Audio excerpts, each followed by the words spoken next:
Mari kita berdoa. Kami bersyukur untuk kasih dan kemurahan Tuhan di dalam kehidupan kami hari lepas hari. Kami boleh rasakan, kami boleh nikmati. Dan jikalau pada malam hari ini di dalam peribadahan kami boleh datang dan bersekutu bersama-sama, membaca firman Tuhan dan merenungkannya. Tuhan, tolonglah kami untuk kami boleh dapat senantiasa mengerti di dalam pertolongan Roh Kudus, sehingga apa yang kami mengerti, kami pahami, itu yang kami terus lakukan di dalam hari lepas hari kami, sehingga kami pada akhirnya nanti kedapatan setia, taat sampai kepada akhirnya.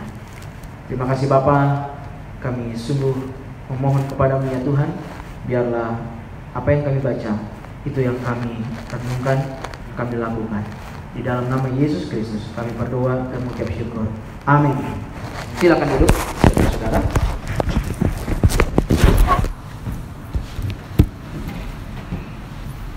Shalom. Puji Tuhan, kita boleh sama-sama di dalam perenungan kita pada hari ini dan bersyukur untuk segala sesuatunya yang Tuhan perbuat di dalam kehidupan kita. Hari lepas hari, di dalam pekerjaan, di dalam segala sesuatunya yang Tuhan izinkan kita lakukan. Malam hari ini saya ingin mengajak kita untuk merenungkan bagian firman Tuhan yang sudah sering kali kita baca di dalam Mazmur 133. Mazmur 133.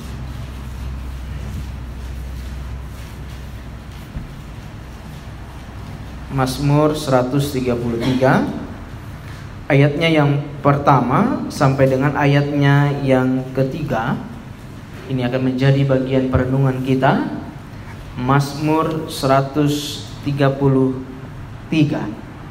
Kalau dalam bahasa ada orang Brazil, bahasa Brazil, Salmos. Salmos apa 133 itu? Yaku Sanju Sang. Betul ya? Iya, Salmos. Tadi saya sudah kasih tunjuk. Sebentar. Saya akan baca bagi kita semua. Saudara-saudara boleh dapat perhatikan di dalam Alkitab kita. Mazmur 133 ayat yang pertama sampai dengan ayat yang ketiga. Nyanyian ziarah Daud. Sungguh alangkah baiknya dan indahnya apabila saudara-saudara diam bersama dengan rukun, seperti minyak yang baik di atas kepala meleleh ke janggut, yang meleleh ke janggut Harun dan ke leher jubahnya, seperti embun gunung Hermon yang turun ke atas gunung-gunung Sion. Sebab kesanalah Tuhan memerintahkan berkat, kehidupan untuk selama-lamanya. Amin. Bapak Ibu Saudara kasih Tuhan, bagian Mazmur ini seringkali kita baca dan kita renungkan, bahkan mungkin kita sudah beberapa kali mendengarkan bagian ini dikhotbahkan. Tetapi saya ingin mengajak kita untuk melihat bagian ini di dalam satu topik, yaitu diam bersama dengan rukun. Diam bersama dengan rukun. Manusia adalah makhluk atau ciptaan Allah yang Allah ciptakan pada mulanya adalah Adam atau manusia pertama itu.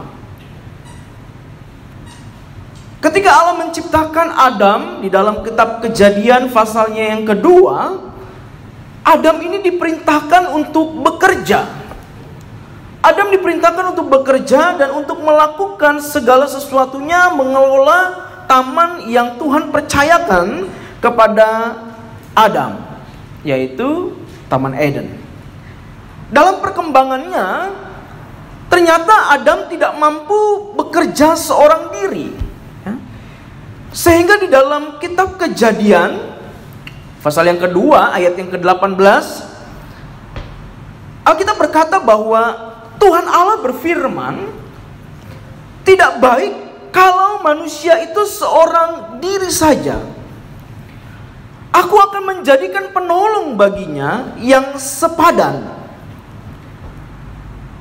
Maka dikatakan bahwa Adam yang tadinya bekerja atau mengelola segala sesuatunya itu seorang diri, ia tidak mampu melakukannya itu oleh karena kesendiriannya.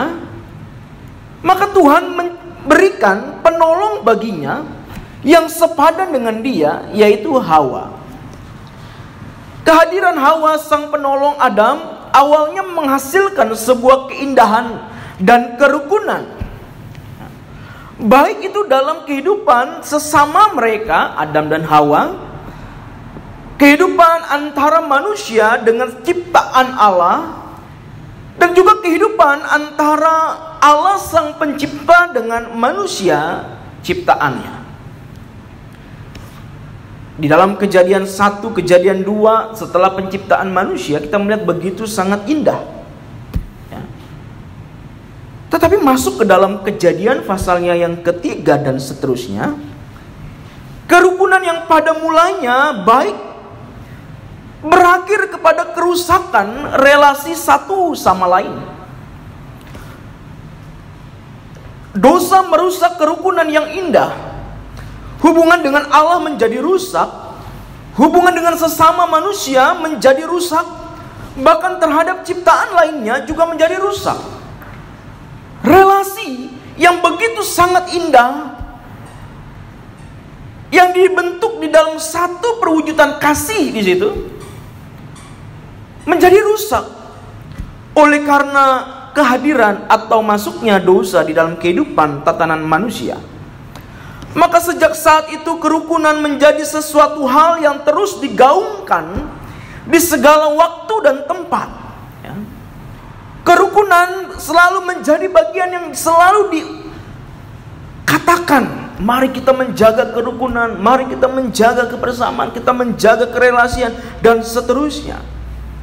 Namun Bapak Ibu, sayangnya kerukunan yang terus digaungkan tersebut nampaknya tidak membuahkan hasil. Secara jujur Alkitab memberikan kepada kita pemahaman bahwa sebaik apapun manusia membangun kerukunan, pada akhirnya akan rusak oleh karena kehadiran yang namanya dosa itu. Kehadiran dosa membawa kepada rasa takut. Kehadiran dosa membawa kepada ketakutan kehilangan segala sesuatunya. Kehadiran ini membuat rasa bersalah yang selalu menghantui, keinginan untuk memuaskan diri, keinginan untuk selalu dipandang dan dihargai, keinginan untuk menguasai, keinginan untuk memenuhi semua keinginan, keinginan untuk selalu membawa diri kepada pembenaran, keyakinan diri bahwa dirinya adalah orang yang benar dan orang lain adalah orang yang salah, dan lain sebagainya, membawa strategi manusia membangun kerukunan selalu berakhir dengan tangisan dan ketidakpuasan. Tidak ada kerukunan di belahan dunia manapun yang tanpa air mata dan keluhan. Maka pada dasarnya manusia hidup bergerak ke sebuah arah, yaitu arah pengasingan. Di mana arah pengasingan ini manusia selalu berpikir bahwa saya ingin rasa aman. Tetapi yang kedua, manusia juga bergerak ke arah yang namanya keterlibatan, yaitu saya membutuhkanmu untuk bertahan hidup. Saya membutuhkanmu untuk melakukan segala sesuatu yang sedang saya lakukan ini. Maka ke arah pengasingan atau ke arah keterlibatan, masing-masing ini membawa kehidupan manusia tidak diam di dalam pengasingan ataupun di dalam keterlibatan, tetapi bergerak ke arah tersebut.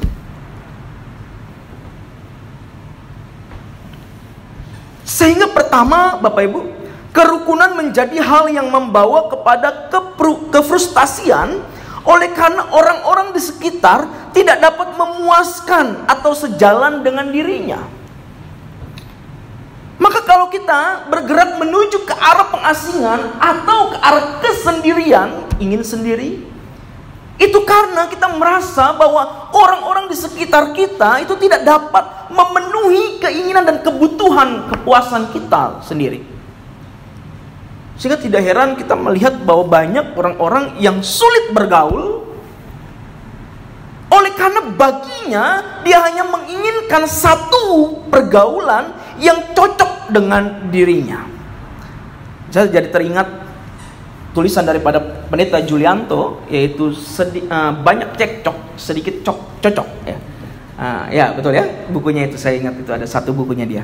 Nah, ini bagian yang pertama. Nah, yang kedua, kerukunan yang terjadi dengan sebuah kehambaran, di mana hal ini disebabkan karena nampaknya pemikirannya sejalan, namun sebenarnya ada kebosanan dan luka dan lekas terluka jika salah satu merusak kerukunan. Jadi contohnya seperti ini. Tadi ada pengasingan dan keterlibatan diri. Maka kalau saya dan teman saya suka di dalam keterlibatan, yaitu saling, saya bersyukur karena ada kamu yang dapat membawa saya mengerti dan seterusnya. Ini sama-sama ada di dalam keterlibatan.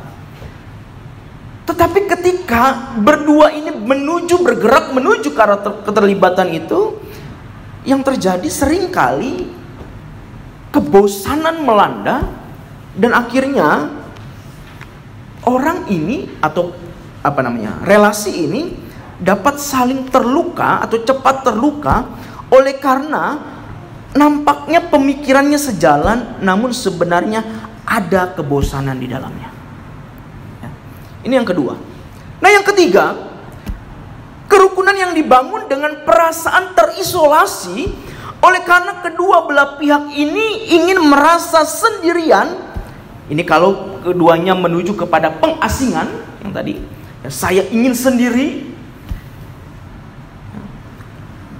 Kedua belah pihak ingin merasa sendiri, namun di sisi lain ingin adanya kebersamaan.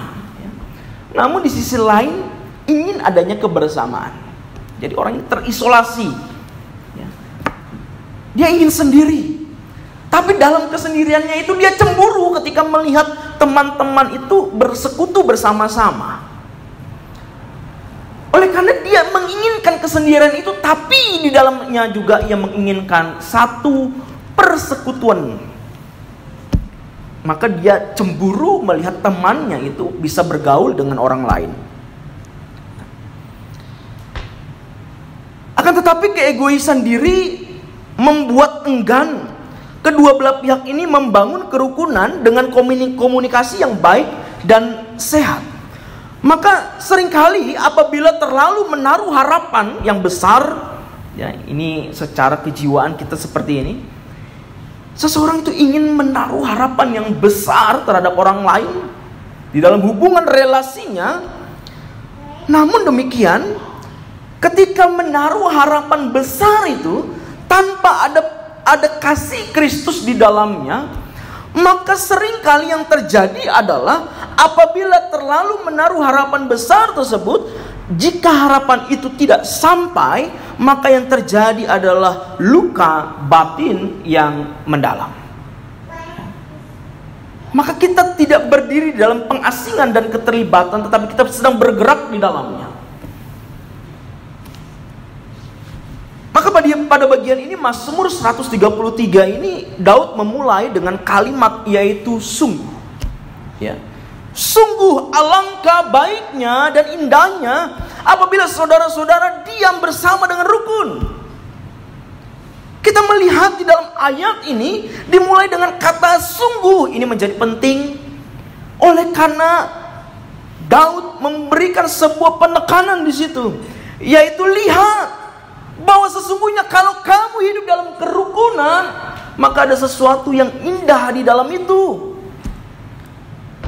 Dalam bahasa Ibrani, kata sungguh ini yaitu hine, yang artinya yaitu lihatlah. Kata ini hendak membawa kita untuk menyadari akan kenyataan. Jika kita diam bersama dengan rukun, maka manusia akan merasakan keindahan dan kebaikan daripada kerukunan tersebut. Maka di dalam terjemahan Indonesia Modern Bible, di situ dikatakan bahwa lihatlah alangkah baiknya dan indahnya apabila saudara-saudara hidup bersama dalam kerukunan, dalam kesatuan, unity. Daud menyuruh kita melihat, sungguh alangkah baiknya. Namun demikian Bapak Ibu, dalam kenyataannya kerukunan dalam konteks masa Daud begitu sangat sulit dan penuh kegagalan di situ. Kerukunan antara sesama nampaknya hanyalah fata morgana atau hanyalah angan-angan. Karena pada kenyataannya Daud dan kerajaannya mengalami berbagai situasi yang menegangkan. Hubungan Daud dengan Saul dan keluarganya penuh dengan ketegangan. Hubungan Daud dengan Uria penuh dengan ketegangan. Hubungan Daud dengan Batsheba penuh dengan ketegangan. Hubungan Daud dengan anak-anaknya penuh dengan ketegangan. Hubungan Daud dengan tentara-tentaranya, pegawai-pegawainya penuh dengan ketegangan.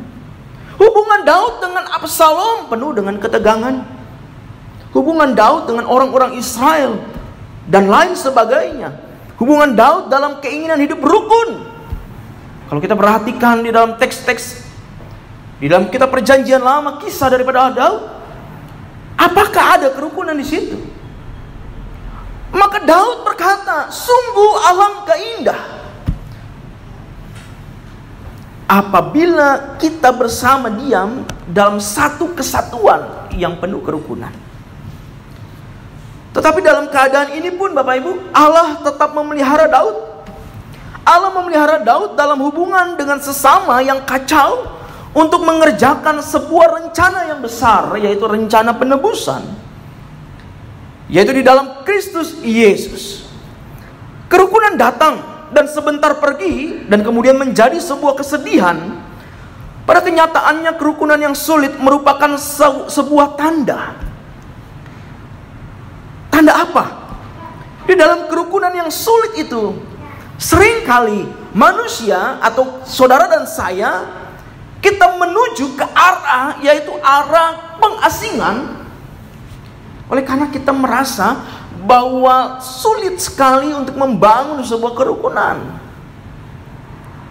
Itulah mengapa pemazmur juga mengatakan bahwa jikalau bukan Tuhan yang membangun rumah, membangun kota, menjaga kota, maka sia-sialah orang bekerja sampai larut malam dan melakukan berbagai aktivitas kehidupannya, tetapi semua sia-sia. Mengapa? Oleh karena ketika kita melihat sebuah relasi tersebut tanpa adanya kasih di dalam Kristus, maka kita selalu menginginkan ke arah yang namanya kesendirian. Atau kalaupun kita menuju ke arah keterlibatan, oleh karena kita melihat bahwa relasi kita dibangun berdasarkan hubungan saling melengkapi dan saling melengkapi kebutuhan yang kita butuhkan itu. Sehingga kita bergerak menuju ke arah situ. Nah, Bapak Ibu Saudara yang dikasihi Tuhan, jarang ada orang yang ketika dia menghadapi ke sebuah relasi yang rusak dan kerukunan yang tidak bisa dibangun dengan baik, jarang ada orang yang berkata bahwa ini adalah berkat yang terindah yang Tuhan berikan. Dan realitasnya ketika menghadapi kerukunan yang begitu syarat dengan kefrustasian, maka akhir daripada sebuah relasi itu adalah satu, yang pertama yaitu bagaimana relasi itu menjadi hambar, dan yang kedua bagaimana ujung daripada relasi itu menjadi sesuatu relasi yang penuh dengan ketegangan setiap hari dan akhirnya menuju kepada keterpisahan. Kenapa? Oleh karena kita membangun sebuah relasi di dalam satu sudut pandang, yaitu saling memuaskan satu dengan yang lain. Maka kerukunan yang begitu sangat sulit dibangun ini, sebenarnya kalau kita mau analisa lebih dalam berdasarkan firman Tuhan, maka kerukunan yang sulit ini adalah merupakan satu tanda daripada kasih dan kepedulian daripada Allah itu sendiri. Kasih dan kepedulian daripada Allah itu sendiri. Sejenak mari kita mengingat di dalam Kejadian pasalnya yang ketiga. Ketika manusia mulai jatuh ke dalam Hawa tergoda oleh bujukan iblis, dan Adam diajak untuk menikmati bersama-sama. Dan akhirnya mereka terbuka matanya dan Allah mencari mereka. Adam, Adam, di manakah engkau? Ucapan daripada Adam itu saling menyalahkan satu dengan yang lain. Adam tidak berkata bahwa Tuhan, aku telah bersalah kepadamu karena aku tidak menjaga mandat yang kau berikan. Justru yang dikatakan Adam di situ adalah wanita yang kau berikan, yang kau letakkan di sampingku ini, yang membuat segala sesuatu ini terjadi. Kerukunan menjadi sulit di situ. Tapi justru kehadiran Allah di tengah-tengah persoalan kerukunan relasi yang begitu sangat kacau di situ. Allah hadir di situ. Dan setiap hukuman yang diberikan, baik itu kepada Adam, baik itu kepada Hawa, maupun kepada ular itu adalah wujud daripada kasih dan kepedulian Allah kepada mereka. Kita akan lebih menyukai jika Allah mengubah relasi yang telah rusak. Kita lebih menyukai jika Allah mengubah relasi yang telah merusak kerukunan. Tetapi sebenarnya tujuannya adalah agar relasi yang telah rusak itu dapat mengubah cara berpikir kita dan kebutuhan dasar kita akan penebusan Kristus. Bapak Ibu Saudara dikasih Tuhan, ini yang sering kita alami. Bahwa kita lebih memilih, kita lebih meminta kepada Tuhan bahwa Tuhan, relasiku sedang rusak, maka please perbaikilah relasiku ini. Ya. Kita meminta akan kerukunan atau kerukunan yang baik dalam relasi itu hadir di tengah-tengah kita. Tetapi kita lupa bahwa ternyata relasi yang telah rusak tersebut, kerukunan yang telah rusak tersebut harus kita lewati untuk mengubah cara berpikir kita. Oleh karena di dalam ketidakharmonisan, di dalam kerukunan yang begitu sangat kacau tersebut, ternyata kita membutuhkan yang namanya karya penebusan Allah yang begitu indah di dalam kehidupan kita. Dalam keadaan yang frustasi akan kerukunan, iman dalam Yesus Kristus membawa kita kepada pengharapan akan lahirnya kasih, sukacita, damai sejahtera, kesabaran, kemurahan, kebaikan, kesetiaan, kelemah lembutan, penguasaan diri. Di dalam mana? Di dalam keadaan yang begitu sangat nyata di tengah-tengah kita, bahwa ketika kerukunan itu menjadi suatu hal yang sulit di tengah-tengah keluarga, di tengah-tengah persaudaraan, di tengah-tengah persahabatan, di tengah-tengah hubungan satu dengan yang lain, dan ketika kerukunan itu menjadi sesuatu hal yang sulit, disitulah kita melihat bahwa kita membutuhkan kasih karunia Tuhan yang membuat kita mengerti akan namanya kasih, akan namanya sukacita, akan namanya damai sejahtera, kesabaran, dan lain sebagainya. Oleh karena apa? Oleh karena kita sedang dibentuk di dalam ketidakharmonisan, kita dibentuk di dalam relasi yang kacau, kita dibentuk di dalam ketidakrukunan untuk melihat bahwa diriku dan dirinya, kita bersama-sama ada dalam satu situasi yang membuat kita harus bergantung bersama-sama kepada Tuhan. Selama kita melihat kepada kekuatan diri untuk menghasilkan sebuah kerukunan, maka yang terjadi di sini adalah kerukunan yang semu dan hanya hadir ketika kebutuhan kepuasan diri tercapai dari relasi kita. Ya. Selama kita melihat keadaan kekuatan di dalam diri kita untuk menghasilkan sebuah kerukunan, maka yang terjadi adalah kerukunan yang semu dan yang hanya hadir ketika kebutuhan kepuasan diri tercapai dari relasi kita. Sebentar bisa kita menikmati sebuah hubungan relasi yang begitu indah, oleh karena satu dengan yang lain saling memberikan, saling memuaskan dan sebagainya. Tetapi cepat saja begitu kerukunan itu ternodai, maka yang terjadi adalah kembali lagi kita ingin memisahkan diri menuju keterasingan dan juga keterlibatan. Bapak Ibu Saudara yang kasih Tuhan, Disinilah kita harus menatap kepada Yesus Kristus sebagai penebus yang telah menyelamatkan dan memberikan Roh Kudus untuk menuntun kita sehingga kita bisa terus mencari dirinya, mencari Kristus yang menebus dan menyelamatkan kita. Nah saudara, Tim Lane dan juga Paul Tripp, ini seorang pasangan yang menuliskan bukunya di dalam sebuah relasi kekusutan yang layak dihadapi. Dia menuliskan demikian, bahwa bagaimanapun kita semua tinggal di dua dunia, ya. Kita semua tinggal di dua dunia. Beberapa sukacita kita yang terdalam dan luka-luka kita yang paling menyakitkan berasal dari relasi, ya. Sekali lagi, kita hidup di dalam dua dunia, bahwa sukacita kita yang terdalam maupun luka-luka kita yang paling menyakitkan bukan berasal dari tempat yang jauh, tetapi dalam hubungan relasi kita satu dengan yang lain. Ada waktu-waktu di mana kita berharap kita dapat hidup sendirian, dan ada waktu-waktu di mana kita bergembira karena kita tidak sendirian. Maka kita harus menyadari, jika saudara dan saya mencari Allah dalam relasi, maka kita akan selalu menemukan hal-hal yang dapat disyukuri. Ya. Persoalannya bagaimana kita melihat sebuah ketidakrukunan atau ketidakharmonisan itu. Mungkin kita sudah berusaha untuk melakukan yang terbaik, tetapi apa yang terjadi bukan sesuai dengan harapan kita. Justru disitulah kita melihat bahwa jika kita terus-menerus menatap kepada Allah di dalam relasi kita, maka kita akan selalu menemukan hal-hal yang dapat disyukuri.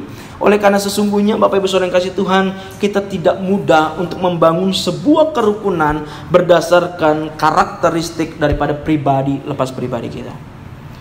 Maka kalau mau jujur, ketika kita membangun rumah tangga, bahkan ketika ditanya yang sudah berumah tangga mungkin 30-40 tahun, ketika ditanya apakah Anda mengenal pasangan Anda, kalau mau jujur pasti ada missing di situ. Pasti ada sesuatu yang belum mengenal. Mengapa? Karena di dalam hubungan yang sudah sekian puluh tahun itu pun tetap masih terjadi konflik di dalamnya. Maka tidak mudah. Tetapi ketidakmudahan itu tidak boleh membuat kita akhirnya menatap kepada ya sudah tidak usah kita menjaga kerukunan. Tidak. Tetapi justru di dalamnya kita terus menatap bahwa kita ada di dalam dua dunia. Di dalam tengah-tengah kita, maka kita harus mencari Allah untuk membangun relasi kita, sehingga kita dapat bersyukur di dalamnya, dan kita terus membangun satu dengan yang lain untuk kita dapat menikmati hari lepas hari kita untuk menjaga kerukunan diam bersama dengan rukun. Nah, setiap hal yang menyakitkan yang kita alami dalam relasi-relasi kita dimaksudkan untuk mengingatkan kita akan kebutuhan kita akan karya keselamatan yang Tuhan berikan. Kita tidak dapat menyangkali bahwa kita hidup dalam dunia yang berelasi dengan keberdosaan, sehingga kerukunan hanya dimungkinkan apabila kerukunan dibangun di dalam Yesus Kristus. Tetapi kita juga tidak boleh lupa bahwa ketika kita membangun kerukunan di tengah-tengah dunia yang berdosa, kita sedang ada bersama dengan orang-orang yang juga berdosa, dan saya dan kita yang juga berdosa. Maka kita tidak bisa hanya melihat kepada dia harus melakukan sesuatu untuk apa yang saya mau, tetapi saya tidak usah melakukan apa yang dia mau. Kita tidak bisa membuat itu menjadi sebuah pondasi untuk membangun kerukunan. Oleh karena kerukunan dibangun berdasarkan kasih dan kemurahan Allah di tengah-tengah keluarga, di tengah-tengah persaudaraan, di tengah-tengah persahabatan, di tengah-tengah berbagai macam kondisi-kondisi yang ada. Maka baik kita maupun orang-orang yang berrelasi dengan kita. Namun demikian, ini pun tidak menjamin bahwa relasi bebas dari masalah. Kerukunan tercipta tanpa kondisi yang penuh ketegangan itu adalah kemustahilan. Oleh karena kita harus realistis bahwa pasti ada bagian-bagian yang membuat kita jengkel dengan orang lain. Mungkin kita merasa melihat mukanya dari jauh saja membuat saya sakit perut. Apalagi lihat dari dekat, itu membuat kepala kunang-kunang. Ya. Kita tidak bisa pungkiri itu. Oleh karena kita memiliki karakter, ya, yang lahir di dalam pembentukan pola pikir, pola keluarga dan lain sebagainya yang membuat kita melihat semuanya itu dari sudut pandang. Mungkin kita berkata bahwa ya orang itu belum bertobat. Tapi pernahkah kita berpikir begini? Apa yang ada dalam otaknya terhadap diri kita? Jangan-jangan ketika kita berkata dia belum bertobat dan orang itu juga berkata ya dia juga belum bertobat. Kalau begitu siapa yang salah di situ? Dan siapa yang benar di situ?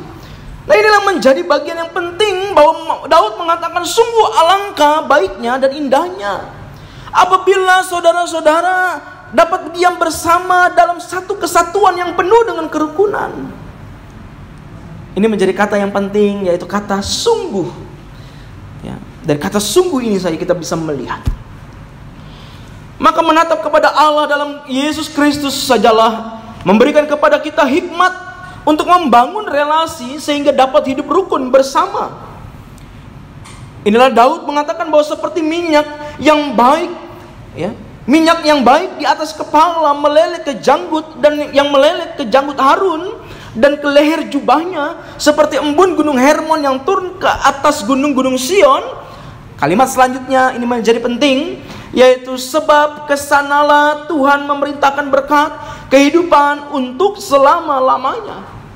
Arah dan tujuan Allah dalam karya penebusan, pendamaian, pembenaran, pengurusan yang dikerjakan oleh Tuhan Yesus kepada setiap kita, yaitu kesanalah Tuhan memerintahkan berkat itu kemana? Yaitu ke arah kerukunan itu. Itulah mengapa Paulus berkata dalam Roma pasal yang ke-15.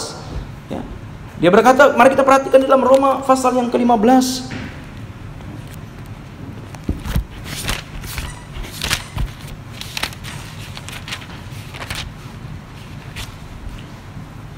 Roma pasalnya yang ke-15.